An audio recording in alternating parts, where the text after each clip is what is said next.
YouTube, what's going on? It's Finn, and in today's video, I'll be giving you the best chest, shoulder, and tricep exercises in calisthenics. These will be bodyweight exercises with some variations, including weighted versions of the exercise. So without further ado, let's get straight into it. So the first exercise we have is the dip. This exercise will work all three muscles that we're going to go over in today's video. The dip is a compound exercise and a staple for basics when starting to train calisthenics. To perform the dip, you would find a parallel bar, hop into a front support with a depressed scapula, squeeze your glutes, brace your core, and perform the eccentric till about 90 degrees before pushing back up to a full lockout.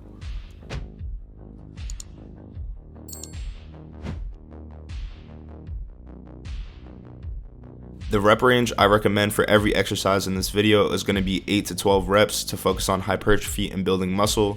As you guys will see in the clips in the video, I was sticking within this rep range on every exercise. Dips are going to be very fatiguing in the chest, triceps, and even the shoulders. I would start my push day with this exercise before doing any other pushing movements because this is the most demanding exercise on the list. Dips will also help build strength for future skills such as the L-sit and muscle up, not to mention they can even improve lifts in the gym such as the bench press. To progressively overload and make this exercise harder, a good variation you could do without adding any weight to your body would be ring dips. These are harder than normal dips on the parallel bars due to the instability of the gymnastics rings.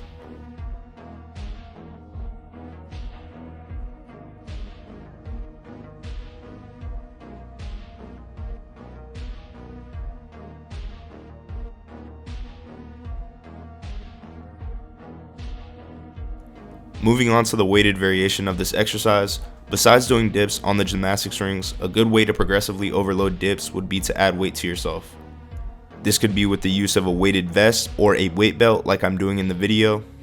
Weighted dips are amazing for building strength and mass in your chest, shoulders, and triceps, and it's very easy to overload them. You simply just increase the weight on the vest or the belt and watch the gains come in. The dip is the exercise that contributed most to my pec development, and till this day, it's one of my favorite calisthenics exercises because of how good it is. Some people may find themselves having shoulder pain while doing dips, and to prevent this, I would recommend not going below 90 degrees. If your shoulders can handle it, by all means, get that extra range of motion, but hitting at least 90 is ideal.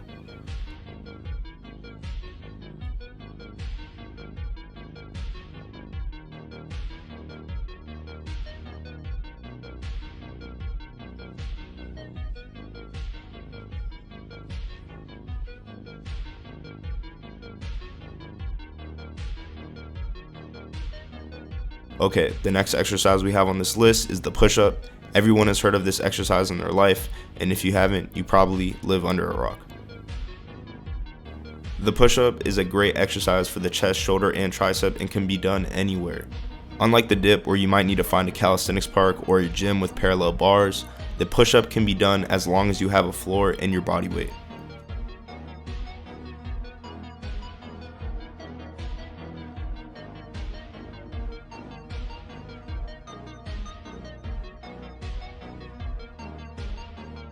There are many different variations of the push-up. The pike push-up is a great variation if you really want to target your delts, and it will help you build strength for skills like the handstand. To perform a pike push-up, elevate your feet on a surface. You want to make sure you're leading with your head to the ground and pushing vertically like you would in a shoulder press in the gym.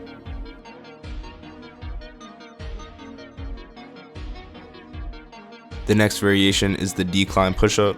This exercise will target more upper chest due to having your feet elevated on a surface. It is very similar to the push-up, only difference being the positioning of your body and having it at a decline. A very hard variation of push-ups would be straddle planche push-up. If you can do this, you're already a beast. Just like the dip, the push-up can be performed on the rings to make them more difficult. Depending on the setup of the rings, this will determine the difficulty of the exercise. The higher the rings are, the easier the reps will feel. The lower the rings are to the floor, the more difficult the reps will feel.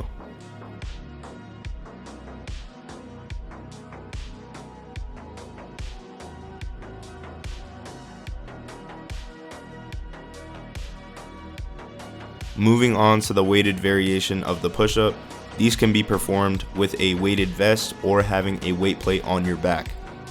In this clip, I was doing weighted diamond push-ups with 10 pounds after my dips, and this was killing my triceps.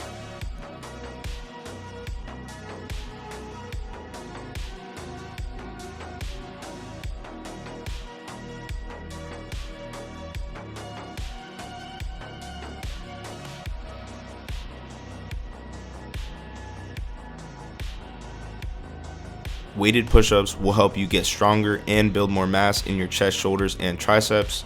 To overload weighted push-ups, just like the weighted dip, you would just want to increase the amount of weight on your back. These give you a crazy pump, especially after dips. Your chest will start to feel like it's ripping open on the later sets.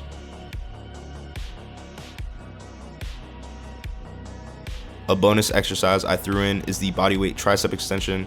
This is a very hard calisthenics exercise, but it does a very good job of isolating the triceps. Similar to the skull crusher in the gym, you would find a straight bar or rings, brace your core, lower down past your head, and extend your triceps to lock out. To make this exercise easier or harder, you would do the same as ring push-ups and adjust the height of the rings. Try to keep your elbows in as close as possible without letting them flare. These will kill your triceps at the end of your push day, and it's a very underrated isolation exercise in calisthenics. But yeah, that was pretty much it for the video. Give these exercises a try if you want to build more muscle in your chest, shoulders, and triceps. I recommend doing these exercises in the order of the video, first starting with dips, then push-ups, and finishing with the tricep extensions. Hope you guys enjoyed. If you did, be sure to leave a like on the video. Comment down below what videos you want to see next. Subscribe if you're new to the channel. Turn on those post notifications so you know every time I upload. And I'll see y'all in the next one.